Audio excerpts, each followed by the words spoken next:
bonsoir à tous. Nous venons d'écouter un texte de Rumi dont nous allons parler ce soir et que je commenterai tout à l'heure. Et donc, comme il vient d'être dit, en tant qu'école de philosophie pratique, eh bien, nous nous intéressons dans un esprit d'éclectisme, puisque c'est le fond de notre philosophie, l'éclectisme, à différentes traditions. Et donc, ce soir, nous allons tout particulièrement nous intéresser à Rumi dans le cadre d'un cycle que nous consacrons aux philosophes de l'âme et au mystère de la vie intérieure. Et peut-être certains parmi vous ont eu l'occasion d'écouter le directeur de notre association, Thierry Hadas, sur Maître Eckhart, dans le cadre de ce même cycle. Alors là, on change complètement de culture, de domaine, et nous allons donc parler de Rumi. Alors, je vais vous présenter un petit peu déjà qui est Rumi et vous parler de sa vie, puisque sa vie est tout à fait exemplaire, avant d'aborder les principes de la philosophie qui aident à comprendre son œuvre et son enseignement. Alors, le nom complet de Rumi, je le dirai une seule fois, c'est Mohammed Jalal al-Din Balkhi. Ça, c'est son nom. Mais évidemment, on le connaît principalement sous deux appellations, en Occident, Rumi, et dans les pays musulmans ou de culture musulmane, sous le nom de Maulana ou Mevlana, selon la langue dans laquelle on l'écrit.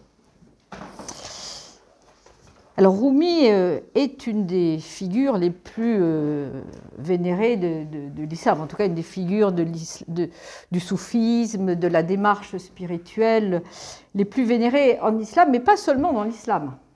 On dit que Rumi est le poète de langue étrangère le plus lu aux États-Unis. Bon, certains pensent quand même qu'il y a... Enfin, ça relève plus peut-être du marketing spirituel que de l'authentique quête intérieure, cet engouement pour Rumi. Mais en tout cas, ce qui est intéressant, c'est que ça montre l'universalité de sa pensée, qui transcende les dogmes et les cultures, et c'est ce que j'essaierai de vous montrer tout à l'heure. Alors, il est né en 1207, il est mort en 1273, et on a célébré il y a un mois le 750e anniversaire de sa mort. Alors, ce fut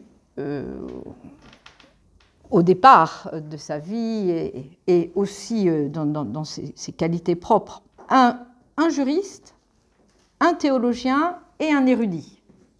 Ce n'est pas nécessairement pour ça qu'il est connu, mais il faut le savoir. Parce que ce qui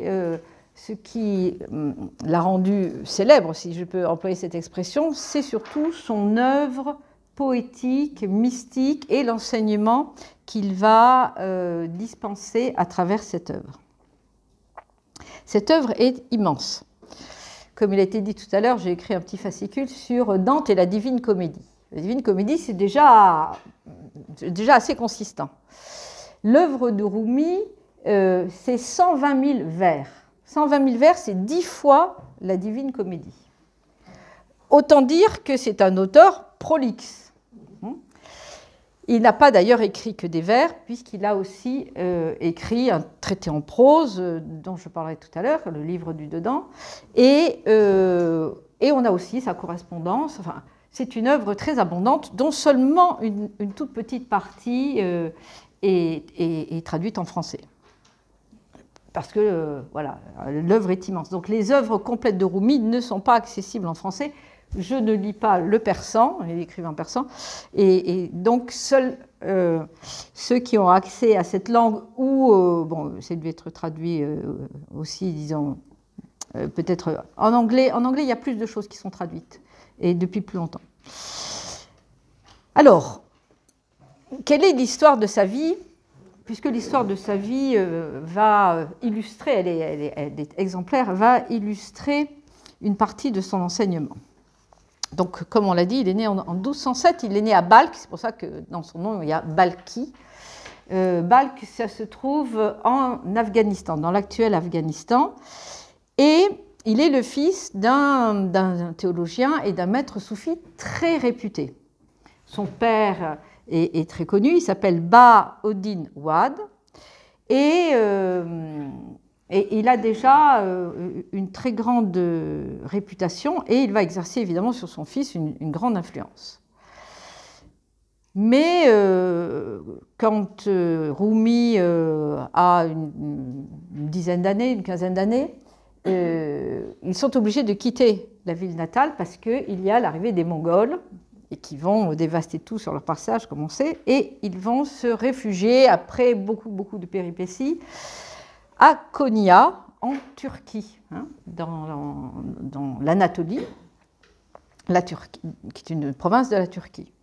Et c'est là où Rumi va en fait passer le reste de sa vie, plus ou moins, puisque avant d'arriver à Konya, ils vont quand même faire avec toute la famille le pèlerinage à la Mecque. Et ensuite, ils vont se rendre dans une grande ville qui s'appelle Nishapur. Et là, il va rencontrer un grand personnage qui est Attar. Et Attar, c'est un grand poète musulman. Il aura pour Attar une grande admiration toute sa vie. Et Attar, dit la légende, aurait reconnu en Rumi un personnage un petit peu exceptionnel. Bon, quoi qu'il en soit, ils arrivent donc à Konya. Ils sont invités par le sultan de l'époque est un protecteur des arts, mais aussi des soufis et des démarches spirituelles, et donc invite le père de Rumi à s'installer. Et au bout de 2 ans, le père meurt, et un de ses anciens disciples va prendre sa suite et surtout la direction spirituelle de Rumi. Il va l'envoyer poursuivre ses études. Rumi a 22 ans hein, à la mort de son père. Il va l'envoyer poursuivre ses études à Alep et Damas. Et là, pendant plusieurs années, 5 ou 6 ans, et là, Rumi rencontre Ibn Arabi, qui est un autre grand personnage qui est non pas le fondateur du soufisme qui existait avant lui, mais en revanche qui va codifier les préceptes philosophiques du soufisme et qui est considéré comme le plus grand érudit de son temps. Et donc, en 1240, il a un peu plus de 30 ans, il rentre à Konya et il va commencer à enseigner la loi canonique, hein, puisqu'il est juriste et théologien. Et là, quelques années plus tard, sa vie va complètement basculer avec une rencontre totalement inédite, puisque arrive donc en 1244 à Konya un derviche errant. Voilà. Donc, c'est une sorte de sage errant qui s'appelle Shams, ou Shams de Tabriz, hein, puisqu'il est censé venir de Tabriz. Sur ce personnage, on ne sait pas grand-chose, il est un peu mystérieux, mais on sait quand même qu'il était très proche de Ibn Arabi et qu'il avait écrit aussi un traité sur les étapes de l'ascension spirituelle dans le soufisme et que voilà, il gravitait dans des milieux très spirituels. Alors, il y a beaucoup de versions de la rencontre de Rumi et de Shams, parce que c'est un moment pivot dans la vie de Rumi. Alors, je vous en raconte une de ces versions. Et donc, on dit que Rumi était chez lui et il était attablé avec ses disciples et il y avait à côté de lui des livres qui lui avaient été légués par son père et qu'il tenait évidemment en haute estime. Donc Shams arrive, il semble aussi un peu dépenaillé, Shams, hein, parce que c'est un derviche errant, bon voilà. Et Shams lui montre les livres et lui dit « Qu'est-ce que c'est ça ?» Alors Rumi lui dit bah, « Tu ne sais pas ?» Et à ce moment-là, les livres s'embrasent. le feu surgit des livres. Et Rumi dit, mais qu'est-ce que c'est ça? Et Shams lui dit, tu ne sais pas? Et c'est ainsi que ce récit, qui est certainement légendaire, a pour but de montrer que, au moment de cette rencontre, eh bien, oui, Rumi est un érudit, c'est un théologien, c'est un docteur de la loi. Il connaît ce qui est dans les livres, mais il ne connaît pas ce qui est au-delà des livres. Il n'a pas la connaissance spirituelle. Et que Shams, lui, est là pour lui dévoiler cette connaissance. Donc, au moment de la rencontre, Shams a probablement une 60aine d'années, Rumi en a 37, et donc c'est un moment d'exception qui va totalement bouleverser la vie de Rumi. Dès que Rumi rencontre Shams, il lâche tout, il lâche la famille, les disciples, il quitte sa maison, parce qu'il était marié, il avait des enfants, et il va s'enfermer dans le monastère avec Shams. Et c'est vraiment une rencontre absolument fusionnelle. Et cette fusion va durer presque 1 an et demi, dans lequel, comme va le dire Rumi, Shams lui dévoile le visage de ce qu'est vraiment l'amour divin, et donc la connaissance de Dieu à travers l'amour. Et il dit de Shams que c'était le visage de l'amour, hein, il dit ça, il dit j'étais mort, je devins vivant. Voilà. Shams m'a rendu, donc j'étais mort, il n'était pas mort du tout, c'est simplement qu'il ne connaissait pas la vraie vie. Hein. J'étais pleurs et je devins rire. Le règne de l'amour est venu et je devins le règne éternel. Et donc, voilà, il explique, où il va décrire à travers des poèmes, puisqu'il va consacrer 3500 poèmes uniquement à Shams, il va tous signer Shams de Tabriz, il ne va pas les signer Rumi, il va les signer Shams de Tabriz. Et à travers ces poèmes, il explique comment Shams était pour lui comme la présence divine personnifiée. Bien sûr, il ne le prenait pas pour Dieu, mais que Shams lui révélait quelque chose de cette présence divine. Au bout d'1 an et demi, les choses ne se passent pas très bien autour de Rumi parce que ses disciples ne le voient plus, ils commencent à être jaloux, et donc on dit, ce n'est pas totalement avéré, que les disciples ont fini soit par chasser Shams, enfin ce qu'ils font une première fois, soit carrément par l'assassiner, puisque Shams disparaît pour toujours, mystérieusement, et on ne sait jamais ce qu'il est devenu. Et Rumi est inconsolable, et donc, parce qu'il dit « je suis séparé de ma source de vie ». Et donc, il écrit sur la porte de la cellule de Shams dans le monastère « j'étais neige et à tes rayons je fondis. La terre me but, brouillard d'esprit, je remonte vers le soleil. » Voilà, c'est pour partager cette langue poétique de Rumi qui lui permet de dire des choses qui ne sont pas conceptuelles, mais qu'on doit capter autrement, qu'on doit comprendre autrement que par la démonstration discursive, que par l'intellect. Et donc c'est à partir de là que Rumi va composer son œuvre poétique, mais aussi d'enseignement spirituel. Et Rumi va s'éteindre à 66 ans, donc 25 ans après le départ de Shams. Donc c'était une longue période dans laquelle il va justement écrire cette œuvre monumentale. Donc le 17 décembre 1273, à l'aube, et cette date du 17 décembre est une date qui est toujours célébrée, conformément aux vœux de Rumi, comme étant le jour des noces. C'est une très grande célébration soufie, le jour des noces, le 17 décembre. Pourquoi le jour des noces? Eh bien parce que l'âme, libérée du tombeau du corps, s'élève pour rejoindre la divinité qui est représentée par la figure du bien-aimé. Donc l'âme s'élève pour retrouver son bien-aimé. Et il résumera sa vie par ces mots. Il dit « Toute ma vie se résume en ces 3 mots. J'étais cru, je fus cuit et j'ai brûlé. »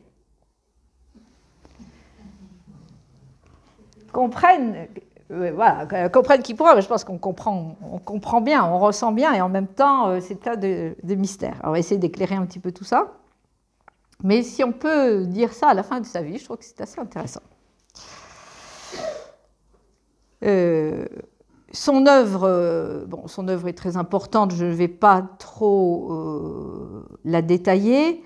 On dit que son œuvre principale est le Matnawi ou Mesnevi, parce que quand vous regardez la biographie de Rumi, vous ne voyez pas forcément les mêmes noms, mais ça dépend si c'est traduit en turc ou en persan, donc il n'y a pas les mêmes traductions, donc moi je vais dire le Matnawi, et qui est un recueil d'à peu près 50 000 vers, donc très important, et qui expose à travers souvent des paraboles, des contes.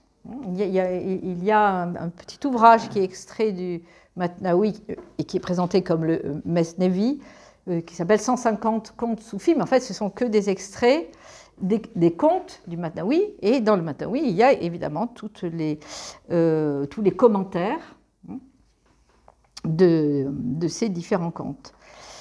Ce texte, le Matnawi, est considéré presque comme un Coran ésotérique. D'ailleurs, certains utilisent le terme, et il fait partie des textes traditionnels qui sont reconnus et étudiés. Alors, ce qui est intéressant, c'est juste de dire un mot sur la composition de cette œuvre. Puisque lorsque Shams disparaît, on l'a dit, Rumi est inconsolable, et il va commencer à écouter de la musique et à danser jour et nuit. Et à ce moment-là, un de ses disciples lui dit « Mais vous devriez écrire tout cet enseignement que vous avez reçu. » Et Rumi dit « Oui, tout à fait. » Et il commence à dicter à son disciple en dansant et en écoutant de la musique. Et donc, tout ce texte du Matnawi a été dicté par Rumi dans cette espèce d'état d'extase, cette danse qui est très associée à l'ordre des derviches tourneurs, puisque c'est Rumi qui est à la base de la fondation de cette confrérie, la confrérie des derviches tourneurs, donc qui danse dans une danse qui est très, très symbolique et très codifiée, qui d'ailleurs a été reconnue comme patrimoine immatériel de l'humanité, et qui s'est donc développé et institué après sa mort. Voilà, et il a écrit, comme on a compris, beaucoup d'autres textes. Alors, puisque ici nous sommes une école de philosophie, nous allons nous intéresser aux fondements philosophiques de sa pensée, qui permettent de comprendre ce qu'il exprime. Parce qu'en fait, il s'inscrit dans une vision du monde qui ne nous est pas forcément familière, parce que c'est tout d'abord celle du Coran et de l'islam, et qu'il s'appuie sur ces préceptes pour développer son enseignement. Alors tout d'abord, comme je l'ai dit, Rumi est un mystique. C'est un mystique, mais c'est un mystique soufi. Qu'est-ce que le soufi? Le soufi, c'est un courant ésotérique et initiatique de l'islam. C'est un courant qui s'inscrit absolument dans l'islam, même s'il y a eu parfois des incompréhensions, mais c'est indubitablement un courant de l'islam. Néanmoins, on décèle dans l'enseignement soufi beaucoup d'influences qui préexistent à l'islam. Et il y a un certain nombre d'études qui ont été faites et qui ont démontré beaucoup d'analogies avec, d'une part, la pensée hindoue et un certain nombre de principes de la pensée hindoue, et également, et peut-être principalement, de la pensée néo-platonicienne. Platonicienne et néo-platonicienne, qui était connue dans le monde arabe très rapidement, avec les traductions notamment syriaques et autres. Alors, le soufisme est donc une voie spirituelle. Comment le soufisme s'intègre dans les différentes facettes de l'islam? On a pour habitude de présenter de manière symbolique ces facettes de l'islam sous la forme d'un cercle avec des rayons. Le cercle, la circonférence du cercle extérieur, la circonférence, c'est la charia. Qu'est-ce que c'est la charia? C'est la loi religieuse. La loi religieuse, c'est la loi extérieure qui va régir les comportements individuels et collectifs. Le centre de ce cercle, c'est l'akika. Akika, ça veut dire la vérité. C'est la vérité, c'est le réel, c'est la vérité divine. Et le rayon, tarika, c'est la voie qui mène de l'extérieur vers l'intérieur. Oui, la voie, le chemin, voilà, qui mène de l'extérieur vers l'intérieur, c'est-à-dire qui est le cheminement spirituel, la voie spirituelle. Le soufisme est cette voie spirituelle qui conduit de la loi extérieure à la vérité intérieure. Donc il n'y a pas une opposition de principe entre le soufisme et la tarika et la charia, même si parfois le soufisme et la voie spirituelle s'éloignent des principes rigides extérieurs pour adopter d'autres principes. Mais ceci fait partie de la représentation du monde, non seulement soufi, mais musulmane, qui est l'idée que dans toute chose, y compris dans le Coran, et surtout dans le Coran peut-être, il y a un aspect extérieur et un aspect intérieur. Ça, c'est presque un dogme. L'idée qu'il y a une apparence des choses et il y a aussi une dimension cachée des choses. Un exotérisme, c'est quelque chose qui se voit, qui est apparent, et un ésotérisme, quelque chose qui est à l'intérieur et qu'il faut aller chercher. Et donc, dans un de ces ouvrages, un de ces rares ouvrages en prose qui s'appelle le livre du dedans, Rumi donne beaucoup de préceptes, et le livre du dedans s'appelle « Fille, ma fille ». Et « fille, ma fille », ça veut dire, ce sont trois mots qui sont tirés d'un quatrain de Ibn Arabi, et qui signifie qu'il y a un secret à découvrir sous la brume des mots. Voilà. Donc, c'était traduit par le livre du dedans, c'est-à-dire trouver ce qui est à l'intérieur. Et bon, fondamentalement, je pense que c'est ce qui nous intéresse tous, et c'est pour ça que nous sommes là ici, c'est parce que nous ne voulons pas nous contenter de l'apparence des choses qui ne nous montre qu'un très pâle aspect de la réalité, mais que nous recherchons finalement l'essentiel des choses.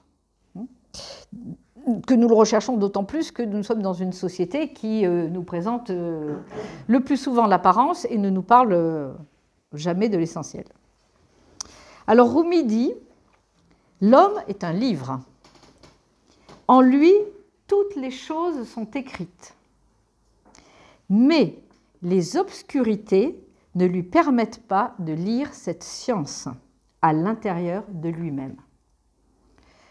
Les obscurités, eh bien, ce sont tous les voiles, pour reprendre une image fort utilisée dans l'islam, tous les voiles qui nous séparent de la réalité des choses. Tous les voiles qui obscurcissent la lumière, qui représente cette vérité, ce centre du cercle, et qu'il va s'agir d'ôter un par un.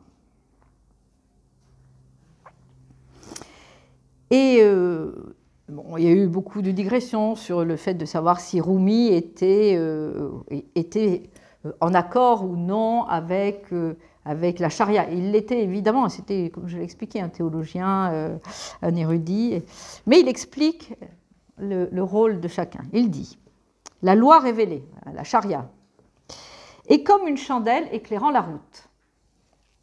Tant que tu ne prends pas la chandelle, tu ne peux pas voyager. » C'est un préalable indispensable. Et quand tu es arrivé sur le chemin, donc Tariqa, ton pèlerinage est la voie. Donc Tariqa, c'est le pèlerinage, c'est marcher sur le chemin. Et quand tu es parvenu au but du voyage, c'est la réalité, Hakika, ou vérité suprême. Voilà. C'est comme ça qu'il relie le passage de l'extérieur vers l'intérieur. Bon, ça c'était un petit préliminaire, mais je pense quand même important pour situer. Alors, quels sont les principes et les fondements philosophiques, finalement, de l'enseignement de Rumi? Et comme je l'ai dit tout à l'heure, ces principes soufis ont pu s'abreuver à d'autres sources, comme l'hindouisme ou le néoplatonisme, mais ce n'est pas étonnant. Nous, ici, nous étudions les philosophies comparées.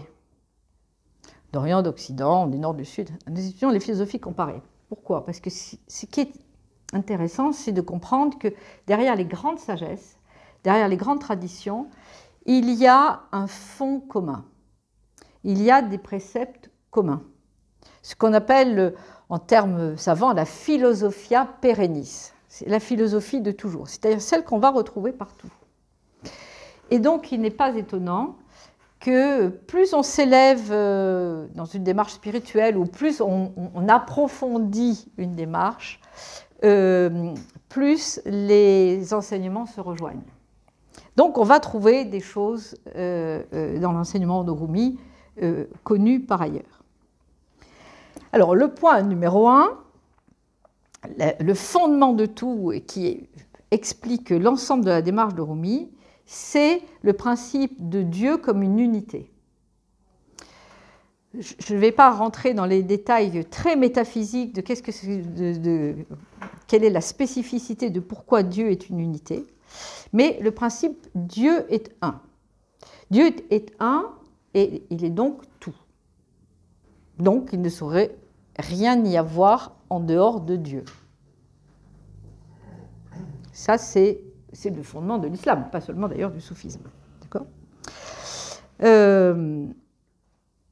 L'univers n'est que le reflet de Dieu, n'est qu'un reflet à multiples facettes, kaléidoscopiques. Donc il y a l'un qui est la vérité ou la réalité, et puis il y a cet univers multiple, mais qui n'est qu'un reflet ou qu'une illusion, maya diraient les hindous. Alors Rumi va beaucoup écrire sur l'unité, et il dit que cette unité, nous allons la rencontrer partout, en nous-mêmes et en dehors de nous-mêmes. La vague et la perle, la mer et la pierre, rien de ce qui existe en ce monde n'est en dehors de toi. Cherche bien en toi-même ce que tu veux être, puisque tu es tout. L'histoire entière du monde sommeille en chacun de nous. Donc là, il expose un deuxième principe, c'est que l'homme est un microcosme. L'homme est un petit univers. C'est un principe qu'on va trouver évidemment beaucoup chez les platoniciens. L'univers, c'est le macrocosme, et l'homme est un microcosme qui contient tout. Et parce qu'il contient tout, il est un avec le tout. Il va pouvoir donc se réunir ou se relier à ce qui l'entoure. Bon, je ferme cette petite parenthèse et je continue. Donc, Dieu est un, il contient tout. Et au début de la conférence, nous avons entendu un texte sur la flûte qui se plaint d'être coupée du roseau. Écoute la flûte de roseau se plaindre et discourir de la séparation. Depuis qu'on m'a coupé de ma roselière, à travers mes cris, les hommes et les femmes se sont plaints. Je veux un cœur déchiré par la séparation. Quiconque demeure loin de sa source aspire à l'instant où il lui sera à nouveau uni. Donc le deuxième principe, c'est que l'âme est exilée loin de sa source, parce que nous sommes incarnés dans l'univers, mais l'univers n'est que le reflet de Dieu. Et nous ne sommes pas avec cette unité, nous ne sommes pas avec la source, nous sommes loin, nous sommes exilés. Beaucoup de textes de philosophes néoplatoniciens, oui, bien sûr, Platon va en parler, mais aussi, par exemple, Shorawardi, qui est un philosophe presque contemporain de Rumi, Avicenne aussi, vont parler de l'exil de l'âme, de l'exil occidental de l'âme. L'Occident n'a pas bonne presse chez les musulmans, mais pas du tout par rapport à l'Occident, la civilisation occidentale, mais parce que l'Occident, c'est le lieu où le soleil se couche. Donc, c'est le lieu de l'obscurité. Tout à l'heure, on a parlé de l'obscurité qui voile les choses. Et donc, l'obscurité, c'est aussi le symbole de l'ignorance. Donc, cet exil de l'âme fait que, eh bien, l'âme de chacun qui est le reflet du tout se sent loin de sa source. Et donc, c'est pour ça qu'elle va aspirer à retourner à sa source. Et ça, c'est la condition existentielle de l'être humain que pose Rumi. Nous sommes séparés de notre source et nous voulons y retourner. Et étant séparés, nous souffrons, il nous manque quelque chose, on cherche quelque chose, on ne sait pas quoi, mais il y a un appel à l'intérieur de nous et nous avons donc un moteur, quelque chose qui se met en route.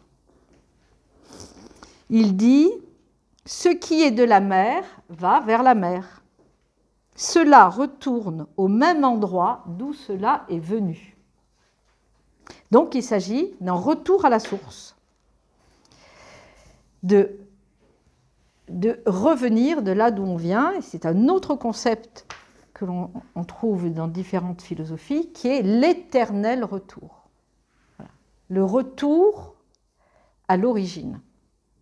Tout revient de là d'où il vient.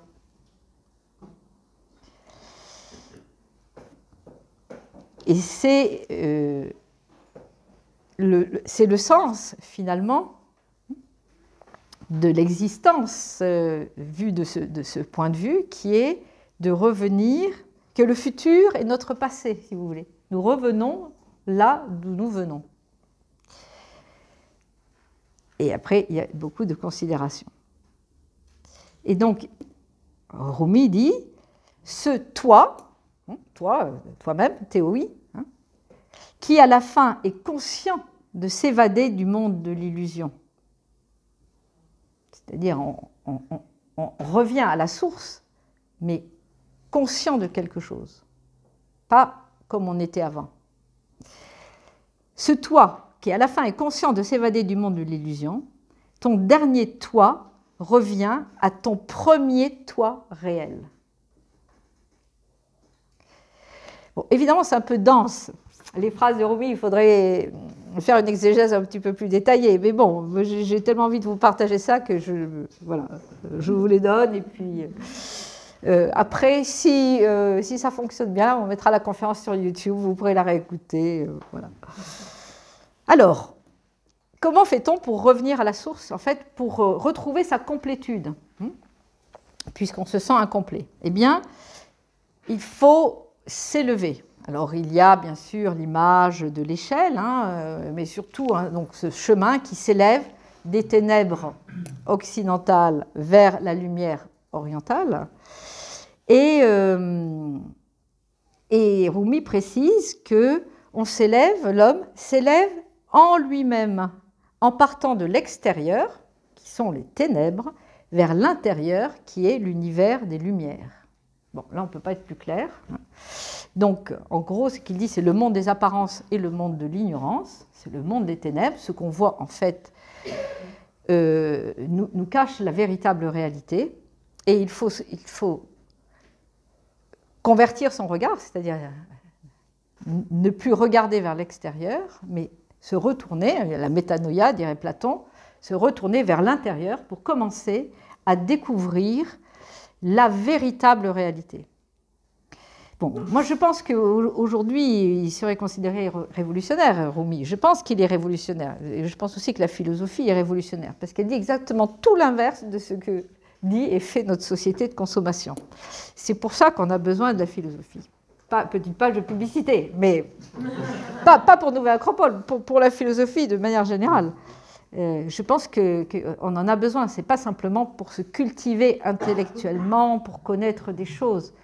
Et d'ailleurs, Rumi le dira, il ne s'agit pas simplement de connaître, il s'agit d'être d'autres personnes que les consommateurs dans lesquels on veut bien nous enfermer. Bref, alors, donc il s'agit de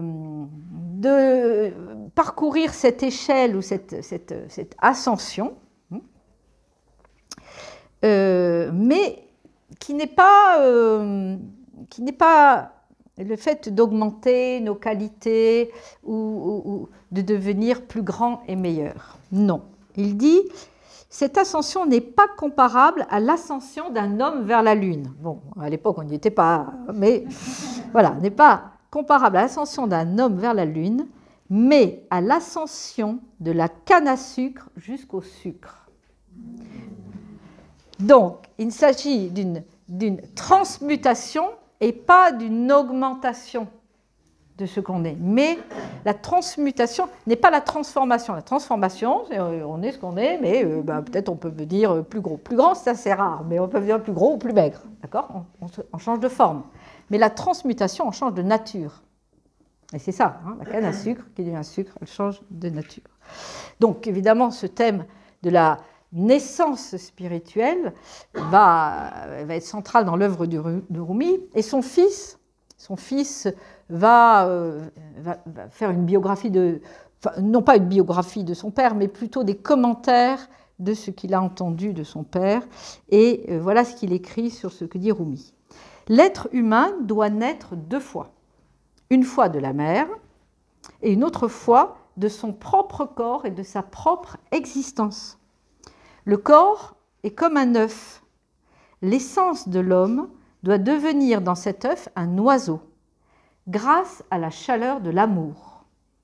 Alors, il échappera à son corps et s'envolera dans le monde éternel de l'âme, au-delà de l'espace. Bon, quel programme! Ouais, magnifique. Bon, alors, comment on fait tout ça? Le programme est long, il commence bien, mais à la fin, vous allez voir, c'est un peu chaud à la fin. La réminiscence. Donc déjà, la réminiscence est un thème évidemment hautement platonicien, mais pas seulement. Il s'agit de se souvenir. De quoi? Eh bien déjà de sa propre nature divine. Parce que pour l'instant, pour nous, c'est peut-être un peu abstrait. On ne la connaît pas, cette nature divine, ni la source d'ailleurs. Et il faut se souvenir que nous sommes cette partie de l'unité. Alors, évidemment, il faut rappeler donc que l'essence divine habite au cœur de l'homme, ce que fait Rumi. Il dit « Je suis un rayon du soleil, bien que j'erre parmi toutes ses demeures. Je suis cornaline, or et rubis, bien que je sois né d'eau et d'argile, etc. etc. » C'est-à-dire, il va réaffirmer que l'homme est porteur d'une sagesse, d'une lumière, d'une nature divine. Mais cette nature est voilée. C'est d'ailleurs ce que dit le Coran, qui parle beaucoup, qui utilise beaucoup une expression qui est le dépôt voilé, ou on pourrait dire le trésor, voilà, le trésor voilé, et qu'il faut aller le chercher. Platon disait « L'homme est un dieu, mais il l'a oublié ». Donc il y a la question non pas de découvrir quelque chose, puisque comme Dieu est un, tout le monde vient de Dieu, tout le monde le connaît, tout le monde est fait en partie de cette unité divine. Donc elle est là. Donc il ne s'agit pas de la construire ni de la découvrir, il s'agit juste de s'en souvenir. Rumi dit « Cherche la réponse dans le même lieu d'où est venue ta question ». Alors, il faut pour cela, pour arriver à se souvenir, se rendre capable de Dieu. Ça, c'est l'expression musulmane qui est employée, se rendre capable de Dieu. L'homme n'est pas Dieu, mais en même temps, l'homme est Dieu. Voilà, c'est simple, c'est une contradiction. Voilà. Donc ça met un petit peu notre mental rationnel là en aporie, hein, il ne comprend plus rien, mais en même temps on peut quand même le comprendre si on lâche hein, le côté raisonnant. C'est ce qu'écrit Rumi. « Tu es dans mes yeux, sinon comment te verrais-je? Et tu es dans mon esprit, sinon comment aimerais-je » Donc, se rendre capable de Dieu, c'est se rendre semblable à Dieu. Il dit « Nul ne voit le miroir s'il n'est devenu semblable au miroir ». Il faut pouvoir, donc, pour se rendre capable de Dieu, se purifier. C'est une purification intérieure. Enlever les voiles, enlever l'obscurité, ce qui empêche d'être le miroir qui va refléter la nature divine. Et là, c'est là où ça commence à se corser, la voie spirituelle. Jusque-là, c'est bien. Et là, il faut donc entamer un travail sur soi-même. Et c'est ça, en réalité, la voie, le chemin. Comme le dit un grand soufi, la voie, c'est un seul pas. Faire un pas hors de soi-même pour arriver à Dieu. Et un autre soufi dit « Le soufisme, c'est que Dieu te fasse mourir à toi-même pour te ressusciter en lui. » Donc il s'agit de se libérer de l'ego ou du faux moi, de l'éteindre. Alors, on va trouver le mot fana, qui veut dire extinction, mais il faut se rappeler que le mot nirvana veut aussi dire extinction, hein, donc on trouve les mêmes concepts. Éteindre ce faux moi qui pense qu'il est séparé, qui a complètement oublié d'où il vient, qui ne perçoit plus sa source, pour pouvoir retrouver l'intégrité de notre nature. Et ça, c'est la grande guerre, le djihad. Djihad, mot bien connu, mais que nous allons resituer dans le contexte. Il y a la petite guerre et il y a la grande guerre, on va voir. La grande guerre, donc le djihad, c'est la grande guerre, est contre l'âme charnelle ou concupiscente, ou l'ego, hein, qui désire, qui veut toujours plein de choses, qui veut aller acheter plein de choses sur Amazon, etc. Enfin, sur notre planète, nous, non, bien sûr. Et qui fait obstacle à l'ascension sur l'échelle. Alors Rumi explique, il dit « Nous avons jusqu'ici fait la guerre contre des formes. Nous combattions contre des ennemis ayant des formes. Mais à présent, nous combattons les ennemis des pensées, afin que les bonnes pensées détruisent les mauvaises et les expulsent du domaine du corps. La grande guerre et le grand combat, djihad, sont cette guerre et ce combat. Il ne s'agit pas tellement d'une exhortation morale pour dire les bonnes pensées, il faut bien penser, etc., mais les pensées adéquates, les représentations adéquates, c'est-à-dire le fait de pouvoir se représenter la réalité telle qu'elle est et pas telle qu'on l'imagine. Et donc, il s'agit de cesser de s'identifier à ce faux moi pour pouvoir laisser la place au vrai moi. Au sein de l'œuf du corps, dit Rumi, tu es un merveilleux oiseau. Tant que tu es là, à l'intérieur de l'œuf, tu ne peux pas voler. Lorsque la coquille du corps se brisera, tu étendras tes ailes et tu obtiendras l'esprit.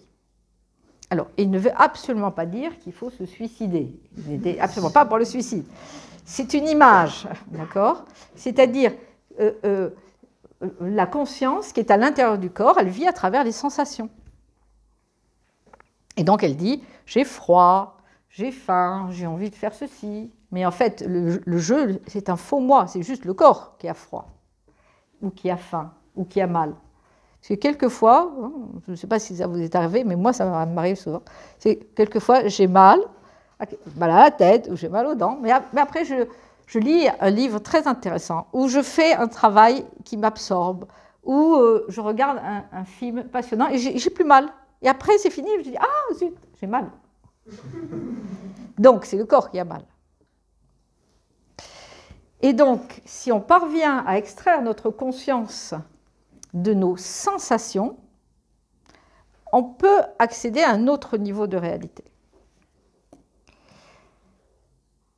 Alors, dans une des paraboles du Matnawi, Rumi raconte une histoire. C'est l'histoire d'un homme qui va frapper à la porte de son ami, à la porte de la maison de son ami. Toc, toc, toc, toc. L'ami lui dit « Qui es-tu ? C'est moi !» L'ami lui dit « Non, je ne veux pas de toi, repars. » Donc, il repart, mais il est très chagriné parce que c'est comme son ami, il voudrait bien le voir. Et un an après, il revient et il toque. « Qui es-tu ? Je suis toi. Entre. Il n'y a pas la place pour 2 mois dans ma maison. »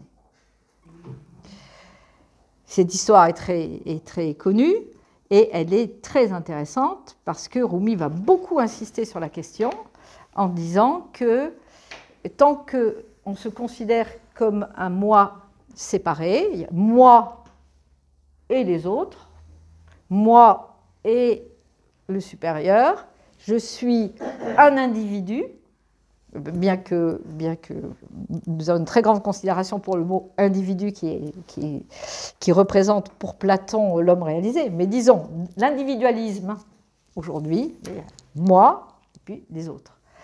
Mais ce n'est pas du tout la pensée de Rumi, ni la pensée soufie. Il s'agit au contraire de comprendre que tout est un. Donc nous sommes aussi un avec les autres, premièrement. Et après, nous sommes un avec l'univers, deuxièmement. Et ensuite, nous sommes un avec Dieu.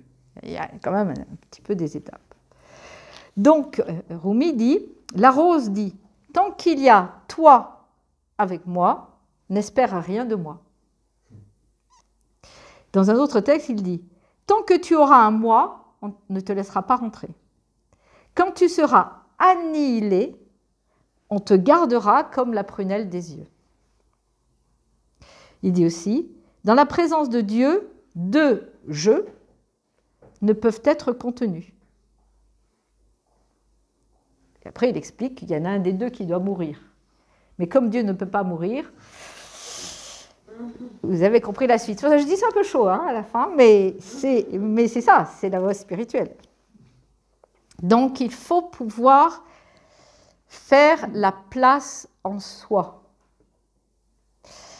Et ça, c'est tout le travail, évidemment, de la pratique de la philosophie. Comment faire cette place? Eh bien, évidemment, par l'amour. On a compris dans l'histoire de Rumi que c'est une immense histoire d'amour avec Shams de Tabriz, qui a totalement bouleversé sa vie. Et il dit, on ne peut purifier le cœur que par l'amour. Le soufisme met évidemment l'accent sur l'amour divin comme le moyen, le grand, l'unique, le plus puissant moyen de rendre son cœur comme un miroir. Et Rumi dit, l'amour est cette flamme qui, lorsqu'elle s'élève, brûle tout. Brûle toutes les scories, brûle tout ce qui est superflu. Dieu seul reste. Donc c'est l'union mystique.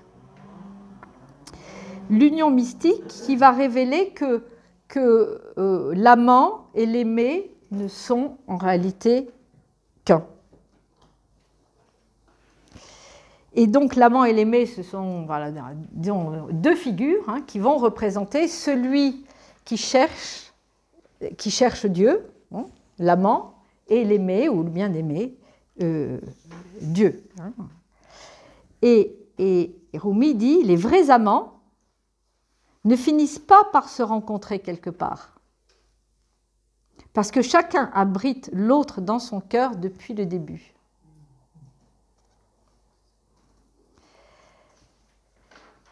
Et donc, il dit, voilà, et l'amour, c'est quelque chose qui va mûrir, qui va se travailler à l'intérieur de soi. Ce n'est pas l'amour comme on le connaît habituellement. J'aime le saucisson, par exemple. Oui, bon. Alors, surtout en français, on a une langue très pauvre. Heureusement, dans d'autres langues, on a plusieurs mots pour dire amour. Nous, c'est une très vaste gamme. Mais il dit, les hommes sont comme les trois papillons devant la flamme d'une bougie. Le premier s'en approche et dit, moi, je connais l'amour.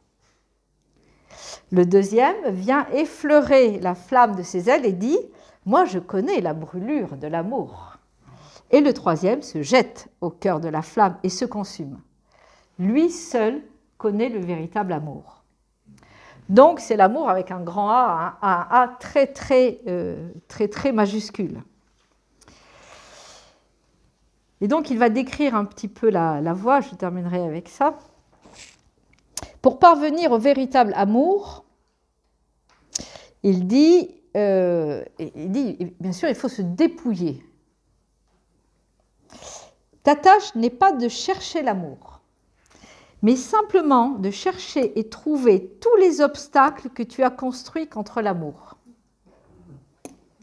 Et ça, c'est une très belle phrase à méditer. Et ce que je trouve intéressant dans la posture de Rumi et dans la posture de tous les philosophes, disons, traditionnels, que j'appellerais traditionnels, c'est qu'ils expliquent que ce qu'on cherche, on l'a déjà. Ce qu'on cherche, on l'a déjà. Et je trouve que c'est une posture qui donne confiance et qui est très encourageante. Bon, c'est pas pour ça qu'on le trouve, mais au moins on sait qu'on l'a déjà. Donc il dit maintenant, purifie-toi des attributs du moi, afin de pouvoir contempler ta propre essence. Alors il dit, sais-tu pourquoi le miroir de ton âme ne réfléchit rien ? Parce que sa surface n'a pas été débarrassée de sa rouille. Voilà, donc on est un peu rouillé. Lorsque le miroir de ton cœur deviendra pur, tu contempleras des images en dehors de ce monde d'eau et d'argile. Le monde d'eau et d'argile, c'est le monde visible, c'est le monde matériel. Eau et argile, c'est le monde matériel. Tu contempleras à la fois l'image et le faiseur d'images, à la fois le tapis du royaume et celui qui étend le tapis. Mais, voilà, l'amour est une voie difficile que Rumi appelle la voie ensanglantée de l'amour.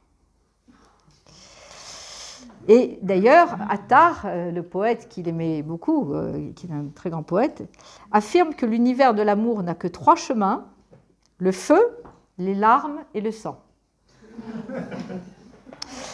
Voilà, là on arrive dans le dur, d'accord, hein. Et donc Rumi dit, la voie spirituelle ruine le corps. Et après l'avoir ruiné, lui rend la prospérité. Elle a détruit la maison pour y découvrir le trésor caché, et avec le même trésor, la rebâtit plus belle qu'avant. Donc, il y a l'idée de passer par une forme de mort, une forme d'anéantissement, d'extinction, fana, ce qui implique de renoncer à beaucoup de choses, ce qui implique de changer de critères, de renoncer à des convictions, de changer de certitude. Enfin, on est d'accord qu'on va détruire la maison pour pouvoir la reconstruire avec un autre plan, avec d'autres matériaux. Donc c'est le conseil de Rumi. Deviens étranger à toi-même, anéantis la maison, et puis viens avec les amoureux. Et au cas où on n'aurait pas compris, il dit « Personne ne triomphe avant d'être anéanti. Ô bien-aimé, réconcilie-moi avec l'anéantissement. » Oui, ce n'est pas forcément très facile. Voilà. Donc, pour conclure, je dirais deux choses. D'abord, un petit mot sur l'idée que cette voie, eh bien, évidemment, on ne peut pas la parcourir tout seul. Rumi insiste beaucoup sur la présence du maître spirituel, hein, puisque le soufisme est une filiation évidemment importante de maître à disciple. Hein. Il dit « Choisis un maître, parce que sans lui, ce voyage est rempli de tribulations, de craintes et de dangers. Sans escorte, tu t'égareras sur une route que tu avais déjà parcourue. Ne voyage pas seul sur la voie. » Et donc il dit, le maître est absolument indispensable pour guider, pour montrer la voie, mais c'est une aide. Le travail, il faut le faire soi-même. Il dit, comment pourrait-on parvenir à la perle en regardant simplement la mer? Il faut un plongeur pour trouver la perle. Et donc il faut plonger. Et c'est ce qu'il invite à faire. Puisque pour lui, la mission qu'il s'est donnée, c'est de réveiller les âmes. Pourquoi fait-il tout cela? Parce que les âmes sont endormies. Elles sont exilées et elles ont oublié et elles sont endormies. Et donc, il dit, je donne cet enseignement pas simplement pour réveiller les âmes, mais surtout pour qu'elles puissent se mettre en chemin. Il dit, je n'ai pas chanté le Matnawi pour qu'on le porte sur soi ou pour qu'on le répète, mais pour qu'on mette ce livre sous ses pieds et qu'on vole avec lui. Le Matnawi, c'est l'échelle de l'ascension vers la vérité. C'est-à-dire, ça m'est complètement égal, les érudits, ceux qui vont commenter, qui vont comprendre, qui vont dire que c'est très bien. Ce qu'il faut, c'est le mettre en pratique. Et donc, il nous exhorte, et je terminerai avec cette citation. « Ô mon fils, brise tes chaînes et sois libre. Combien de temps demeureras-tu esclave de l'argent et de l'or? Vous êtes né avec des ailes, alors pourquoi choisir de ramper? Sois vide de tout souci. Pense à qui créa la pensée. Pourquoi rester en prison? La porte est grande ouverte. Sors du labyrinthe des peurs et vis en silence. »